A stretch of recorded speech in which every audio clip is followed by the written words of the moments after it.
the world watches professional football and they sit on a couch and they yell at the screen, and they don't want to do professional football. They just want to watch it, right? With MMA, it's my life purpose to make sure that every couch potato MMA fan at some point considers doing jiu-jitsu. To me, that's the biggest victory because of the health benefits, the life application of these principles, personal and professional, the camaraderie, the benefits of knowing how to defend yourself, right? If you get into a fight and you have the skills that you or I have in jiu-jitsu, our ability to control someone non-violently. And the irony of it, Paddy, is if you're out and about on the town and someone says something stupid or mouths off or says something to your girlfriend or wife or whatever, your ability to know that you could choke that person out in 15 seconds like that, the ability that we have physically allows us to be more compassionate and to be more humane and to be de-escalatory in our energy with that person.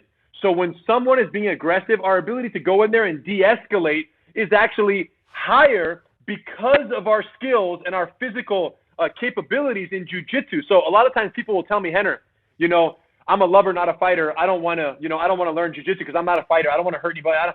The irony is the people who are the lovers are the ones who know jiu-jitsu, because we can be more compassionate, more gentle with our use of force, and more de-escalatory with our language. When I talk to someone, I can talk it down because I don't have any lacking confidence in my abilities, where normally when you're at the club and you see someone puffing up and acting crazy, what do we know about that person? What are they missing on the inside? They're the ones who are hollow, right? It's the loud ones that are weak. The one you have to worry about is the quiet ninja in the corner like this, not saying a word, just watching the crowd. That's the guy you got to worry about, not the guy who's out here mouthing off. So the irony is learn how to fight so you never have to fight. And that's why we teach children, right? We have a program called Gracie Bully Proof, which is for children to learn how to defend themselves against bullies. And when a child learns physically how to defend themselves, they can then verbally de-escalate. But if a child doesn't have the physical confidence, they're not going to go to the bully, look him dead in the eye and say, hey, don't ever do that again.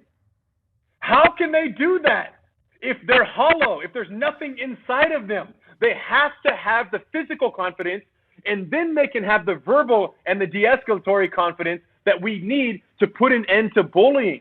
But the problem is a lot of parents simply don't know where to look. And again, GracieUniversity.com, go online. The entire Gracie Bully Proof program can be done from anywhere in the world between parent and child. So this is my passion, teaching, sharing, spreading. We have over 200 schools all over the world. And anyone out there who's even remotely interested in trying jiu-jitsu, if you're nervous about injury or embarrassment, start online with us. Watch the first 3 lessons for free, and then continue online if you want. But eventually, if you have the opportunity, make your way into a school. But by then, you'll have a lot of the basic techniques understood, so that jump is not going to be as catastrophic as it would be if you just join an MMA school with no knowledge, and then all of a sudden you're getting steamrolled by someone who's more advanced, and that's not pleasant, so I understand. But not all schools are run that way. If they know what they're doing, if the instructors are well certified and they have a good curriculum and a good beginner program, it's very safe. But you just have to know where to look. So start at GracieUniversity.com, and then if you don't find a school there, then reach out to us and we can recommend one in your area. Yeah, well, that's the way you said about the kids. That's one thing I always say when people always ask me, what should I get my child into, this and that. And the first thing I always say is jiu-jitsu. If you want to make your child bully-proof, jiu-jitsu, because it's the best way to defend yourself. You don't have to hit anyone either.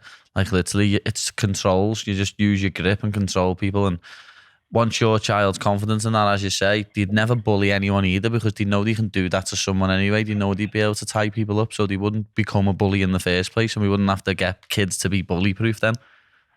Yeah, that's exactly right. And listen, at the end of the day, the best solution to bullying is for kids to stop being bullies, right? That would be ideal if we could snap our fingers. But the reality is, because kids grow up in different households with different influences, and this bullying behavior is often learned from the parents or siblings in the household, you get kids that go to school with different education and different upbringings. You're always going to have kids who are going to harass and abuse others, weaker and smaller and less socially positioned than they are, to cause that type of harm to the younger ones. And if that's going to happen, as long as that's happening, then we have the right, not the obligation, but we have the right to empower our children against those threats.